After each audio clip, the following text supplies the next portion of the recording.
Hello my internet friends, John Gibson here with I Need Examples. Today I'm going to explain the basics of the Excel function IFS. The IFS function checks whether one or more conditions are met and returns a value that corresponds to the first true condition. IFS can take the place of multiple nested if statements and is much easier to read with multiple conditions. The IFS function has two arguments that are required.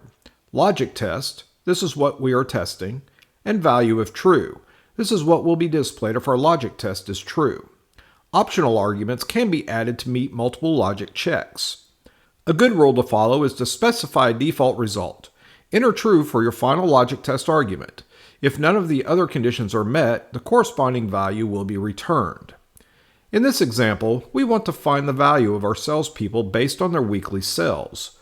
We will create a formula that has a value to check against the weekly sales in column B and return a status value. To check the salesperson's status, we will use the following formula.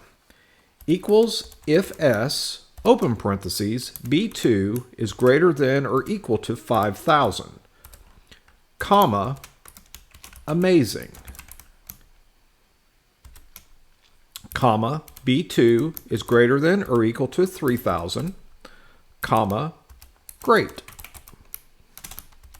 comma, B2 is greater than or equal to 2,000, comma, good, comma, B2 is greater than or equal to 1,000, comma, fair, and our last argument will be true. This is our default if no other value is found, comma, poor. Close parentheses and hit enter. Now we have created a status formula for each of our salespeople, and the status can be updated each time their weekly sales change.